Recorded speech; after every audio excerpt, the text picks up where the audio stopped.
Hai teman-teman, apa kabar? Selamat boyah kieu. Sekarang kita lagi ada di Taman Wisata Bougainville Gunung Puntang. Saya ditemenin di sini ada Ayu, ada Om Cepi, dan di sana juga ada Kang Fajar. Jadi kita berempat ini sekarang rencananya mau ke Puncak Mega. Udah lama juga kayaknya saya nggak ke sana. Terakhir ke sana tuh sekitar 2017 atau 2018 lah gitu. Saya sendiri udah cukup sering ke Puncak Mega, udah sekitar 7 kalian lah. Mungkin sekarang yang ke-8 kali. Udah kangen juga kayaknya ke sana. Kira-kira Puncak Mega sekarang kabarnya seperti apa? Apakah masih seindah dulu?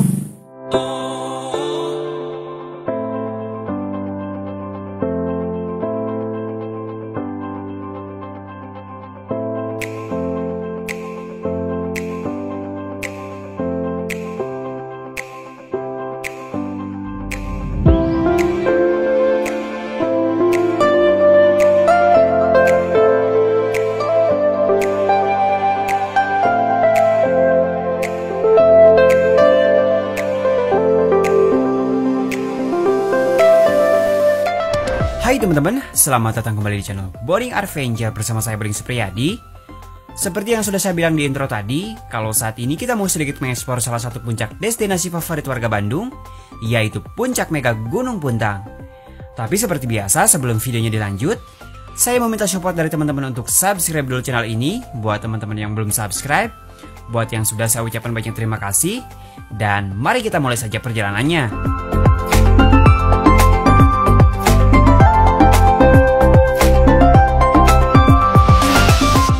Pendakian ini kita lakukan pada hari Rabu tanggal 26 Juni 2019, yang dimana kita ngambil weekday, niatnya sih sengaja biar sepi. Tapi ternyata, begitu kita sampai di gerbang, di sana kita sudah mendapati sudah cukup banyak motor yang diparkir.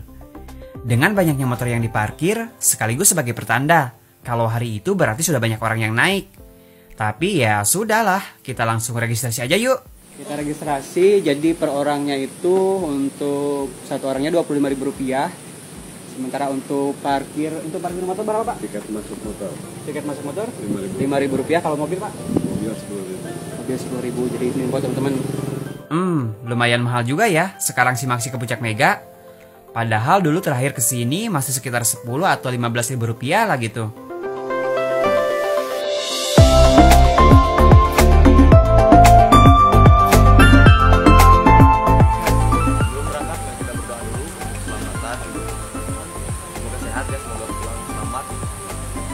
Selamat, pulang selamat, kita dimulai.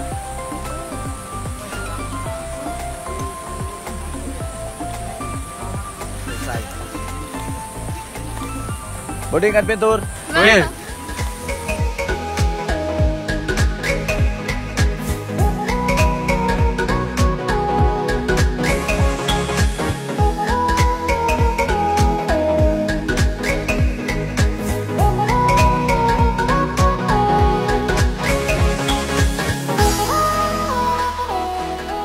Setelah kita packing ulang, kita pun segera memulai pendakian. Tadi sebelum berangkat sama petugas kita diarahin agar lewat jalur yang sebelah kiri, yaitu ngikutin saluran air. Kalau dulu sih ada 2 pilihan jalur ya, yaitu bisa lewat jalur PGPI yang ada di depan sebelum masuk gerbang. Tapi sekarang kayaknya jalur itu sudah ditutup, jadi kita nggak ada pilihan lagi selain lewat jalur ini.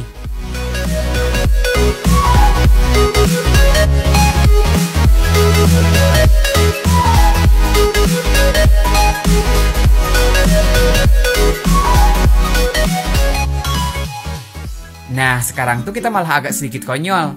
Niatnya sih mau bikin jalan pintas. Padahal seharusnya kan kita melipir agak muter ke sebelah kanan. Tapi karena pingin cepet, kita malah motong masuk ke kebun kopi. Dan walah, ini tanjakannya lutut ketemu dagu tuh bukan cuma isapan jempol ya.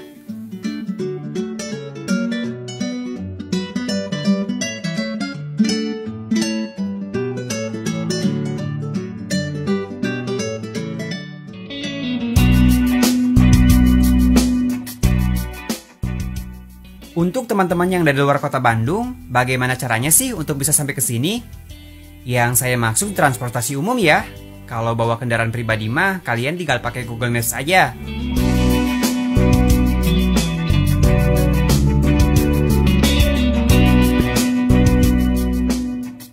Buat kalian yang dari luar kota Bandung, baik yang arah kedatangannya dari Terminal Cicahem maupun dari Terminal Leuwi Panjang, atau bahkan dari stasiun juga mungkin, kalian langsung ngambil rute yang ke arah Terminal Tegalega.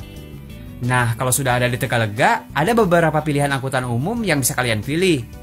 Yang pertama, teman-teman bisa naik angkot yang jurusan Tegalega Banjaran, lalu dari Terminal Banjaran disambung naik angkot yang jurusan Banjaran Gamblok. Lalu setelah turun dari angkot tersebut, teman-teman harus sambung lagi naik ojek. Sebenarnya kalau mau langsung jalan kaki juga bisa sih, cuma memang agak jauh. Tapi kalau teman-teman berangkat di rombongan, teman-teman langsung charter aja tuh angkot. Langsung minta dianterin sampai ke gerbang.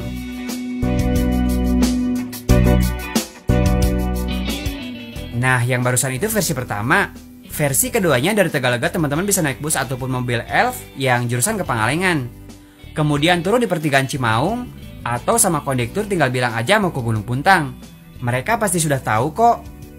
Nah, kalau dari Cimaung, teman-teman bisa langsung naik ojek ataupun naik angkot lagi, yang jurusan Gamblok tadi. Kalau teman-teman pilih naik angkot, proses selanjutnya sama dengan versi pertama tadi ya. Kita baru sampai Tanjakan Tower ya? Hampir setengah jam dari base camp ke sini. Lumayan, barusan tuh kita apa ya? bukan kesasar sih, cuma emang sengaja kita ngambil jalan pintas ceritanya, cuman jatuhnya malah lebih capek karena tanjakannya terjal banget. Pas yang di bawah itu yang apa? Kebun kopi itu.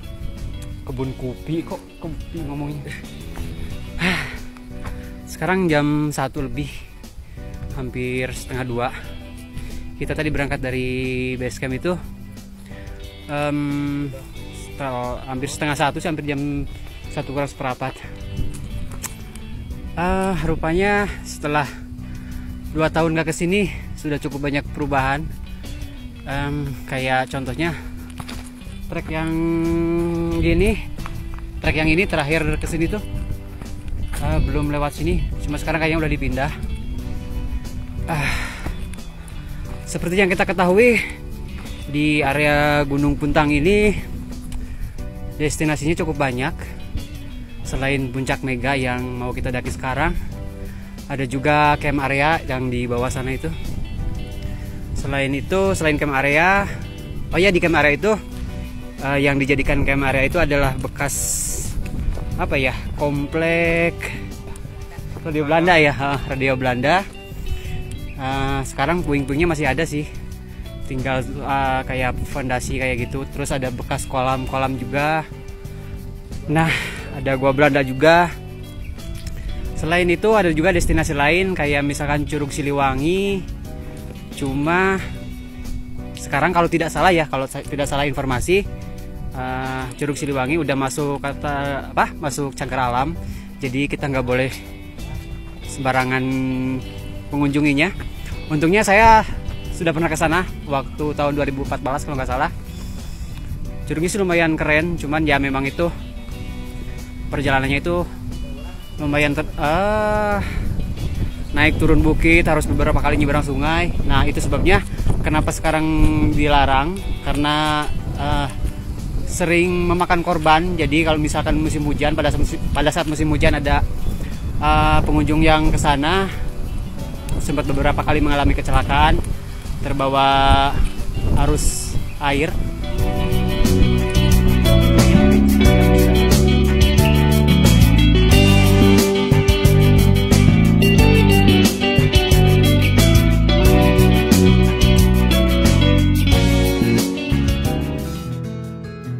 Setelah barusan kita sempat istirahat beberapa saat di pos Tanjakan Tower, kita pun melanjutkan lagi perjalanan. Hitungannya sekarang kita sudah mulai memasuki hutan ya. Karena dari pos tower ke bawah sebenarnya masih perkebunan. Sedangkan dari pos tower ke atas, yaitu sudah memasuki kawasan hutan.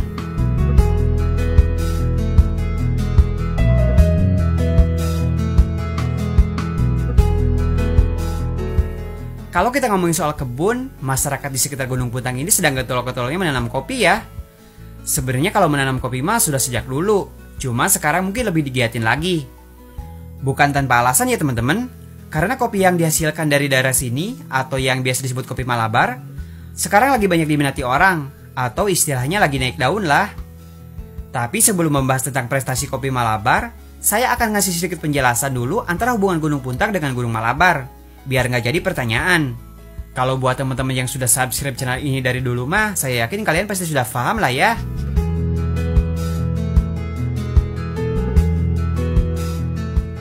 Jadi begini teman-teman, di kawasan Gunung Puntang ini kan ada beberapa puncak. Kalau tidak salah ada 4 ya, yaitu Puncak Pega, Puncak Puntang, Puncak Haruman, dan Puncak Besar Malabar. Kenapa disebut puncak besar? Karena puncak tersebut adalah yang paling tinggi dan juga paling besar tentunya dari keempat puncak yang sudah saya sebutkan barusan. Nah, karena keempat puncak tersebut berada dalam satu kawasan, sehingga tak jarang orang menyebutnya sebagai satu kesatuan untuk menunjuk wilayah pegunungan tersebut. Jadi sampai sini clear ya, kalau kita bicara soal Gunung Puntang, bisa aja merujuk pada komplek pegunungan Malabar. Nah, sekarang kita balik lagi membahas tentang prestasi kopi Malabar, yang dimana kopi Malabar ini disebut-sebut sebagai salah satu kopi terbaik di dunia. Wah, sangat keren ya. Lalu apa yang membuat kopi lokal ini bisa melanglang dunia? Yaitu berkat keberhasilannya menjadi juara pada ajang Festival Kopi Internasional tahun 2016 yang diadakan di kota Atlanta, Amerika Serikat. Luar biasa membanggakan bukan? Mungkin prestasi ini bukan didapatkan secara ujuk-ujuk ya, karena katanya kualitas kopi Malabar sudah dikenal sejak lama, bahkan sejak zaman penjajahan Belanda dulu. Bahkan ada sumber yang mengatakan, pada tahun 1725, Indonesia sempat menjadi negara pengekspor kopi terbesar di dunia. Kurang membanggakan apalagi coba negara kita ini. Pantesan dulu Belanda betah banget menjajah kita, karena negara kita ini sangat kaya. Kita mah di sini mau naik gunung yang kayak gimana juga tinggal pilih. Tapi orang Belanda, mereka banyak yang bermimpi ingin memiliki gunung. Kalian tahu nggak? Dataran tertinggi di Belanda hanyalah Gunung Ketanah yang memiliki ketinggian setinggi 323 meter saja. Teman-teman, kita baru nyampe di Tanjakan Cacing di ketinggian 1736 mdpl. Tanjakan Cacing ini mungkin bisa dibilang trek yang paling berat di trek Gunung Puntang ini, karena tanjakan itu terjal banget. Selain itu, ini sekarang karena musim kemarau jadi mungkin bisa agak mendingan lah. Tapi kalau seandainya musim hujan nggak kebayang, parah banget. Kita udah mau habis Tanjakan Cacing. Sebentar lagi kayaknya kita udah mau nyampe Puncak Bayangan atau Puncak 1. Dari Puncak Bayangan kita masih lanjut lagi, naik lagi baru kita bisa nyampe ke Puncak Mega yang sebenarnya. Yuk lanjut yuk, masih kuat kan? Siap.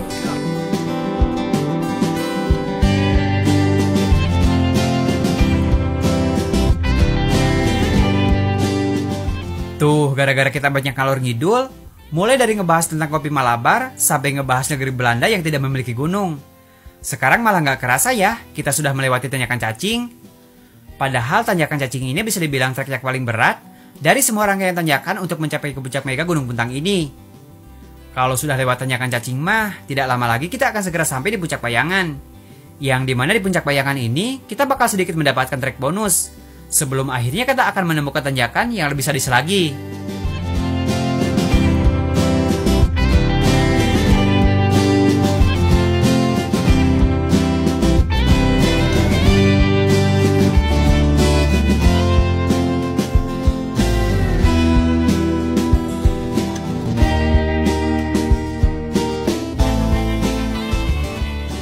Betul kan teman-teman apa yang saya bilang? Kalau tanjakannya sangat sadis, mungkin bisa dibilang 11-12 lah sama Tanjakan Cacing mah.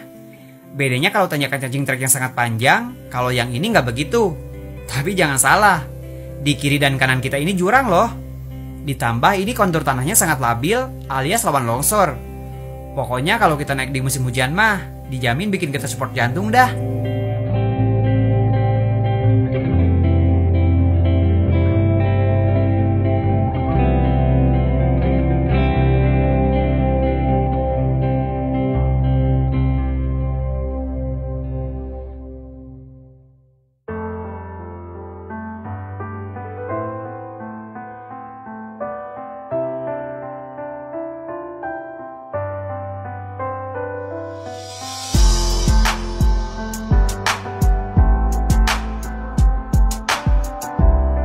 Ya teman-teman, alhamdulillah tepat pukul 17.00 alias jam 5 sore, akhirnya kita sampai di puncak Mega Gunung Puntang. Yang berarti kita menghabiskan waktu sekitar 4 jam trekking dari base camp untuk bisa sampai ke puncak yang memiliki ketinggian 2223 meter di atas permukaan laut ini. Saat itu kondisi cuaca di puncak sudah mulai turun kabut, maka kita pun segera untuk mendirikan tenda.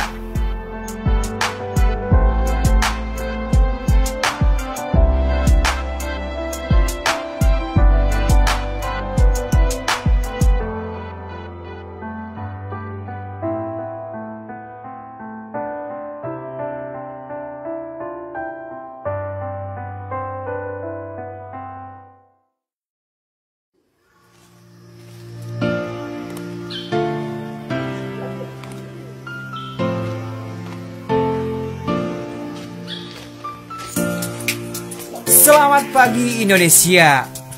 Bersyukurlah kita berada di negeri yang memiliki ratusan, ribuan, bahkan jutaan keindahan. Dan salah satu cara untuk melihat definisi keindahan tersebut yaitu dengan menikmatinya dari atas puncak gunung. Ini bukan kali pertama saya bisa menyaksikan sebuah jingga mulai muncul dari atas puncak ini. Tapi kok rasanya masih tetap mengagumkan ya? Gunung Puntang memang selalu memiliki kejutan. Walau saya sudah merasakannya sebanyak 7 kali, tapi yang ke-8 ini masih tetap mendebarkan. Lukisan alam yang indah adalah alasan utama yang membuat saya dan teman-teman lainnya betah untuk berlama-lama ada di sini. Meskipun diselimuti udara dingin musim kemarau, tapi pancaran sang mentari mampu menjadi penawar sekaligus menjadi penghangat segala suasana saat ini.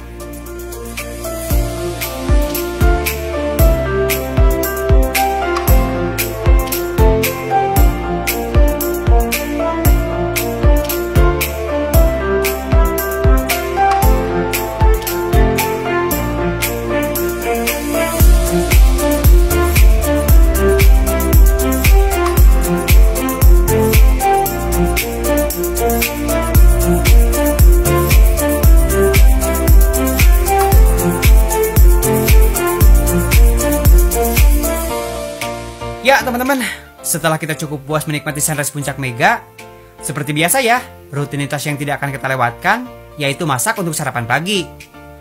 Jujur baru satu saya puas banget dengan panorama yang disuguhkan. Tapi di balik semua itu, sebenarnya ada beberapa hal yang membuat perasaan saya ini sedikit mengganjal. Dan daripada saya pendam, mungkin lebih baik saya ungkapkan saja ya. Tapi sebelum saya mengungkapkannya, saya meminta maaf dulu kepada siapapun. Please jangan salah persepsi. Jangan tafsirkan ini sebuah nyinyiran, tapi jadikanlah sebuah masukan agar kedepannya bisa lebih baik lagi.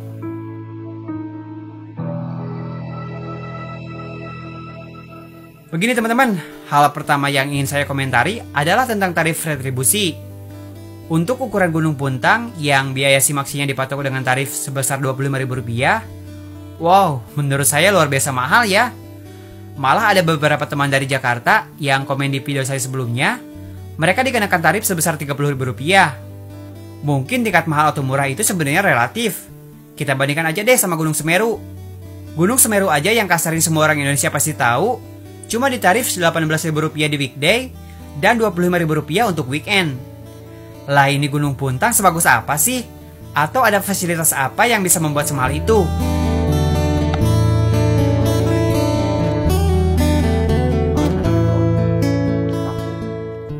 Mungkin dengan diberlakukan tarif mahal, ada poin positifnya juga sih, yaitu untuk membatasi agar pengunjung tidak terlalu membludak. Tapi menurut saya itu bukan cara terbaik ya, kalau memang itu yang pengen dikejar. Coba deh diberlakukan sistem kuota, yaitu dengan cara daftar online. Memang sih kelihatannya agak ribet, tapi saya yakin itu akan jauh lebih tertib. Mohon maaf ya kepada bapak-bapak pengelola, sekarang itu orang butuh informasi yang serba cepat. Ada call center kek, atau bikin website resmi misalnya. Jadi biar orang tuh gampang mencari dan mendapatkan informasi. Karena saya pernah beberapa kali mengalami pengalaman yang kurang enak gara-gara susahnya mendapatkan informasi tentang Gunung Puntang. Nantilah saya ceritakan di kolom deskripsi.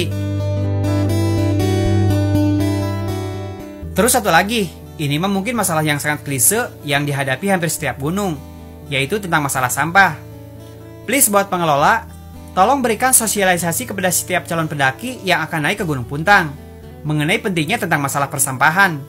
Karena saya berasumsi orang-orang yang naik ke Gunung Puntang ini masih banyak juga para pendaki pemula yang belum begitu aware tentang masalah sampah. Jadi tugas pengelola, bagaimana caranya agar pendaki tersebut mau membawa turun, minimal sampah mereka dulu deh. Gak usah kejauhan bawa sampah orang lain.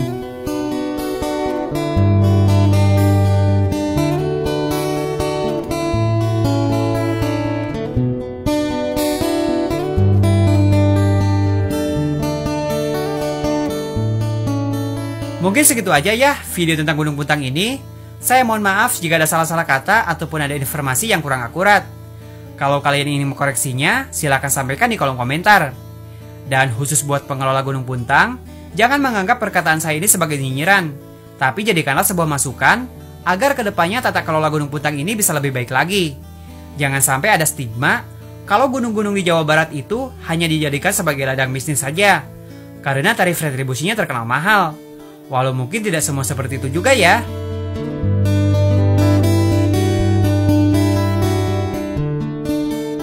Oke, sekali lagi saya mohon maaf pada semuanya. Terima kasih buat kalian yang sudah nonton video ini.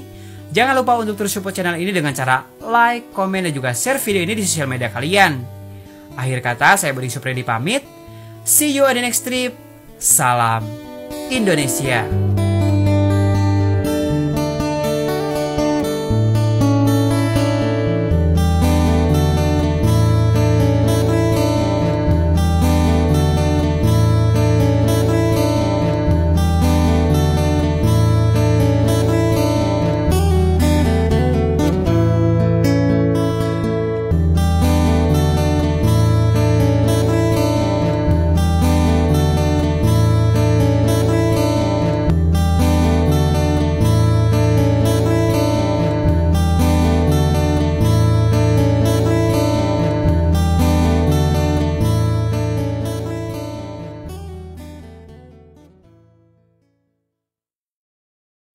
Teman-teman, saya ini baru dapat kiriman paket oleh-oleh dari salah satu subscriber Boding Adventure.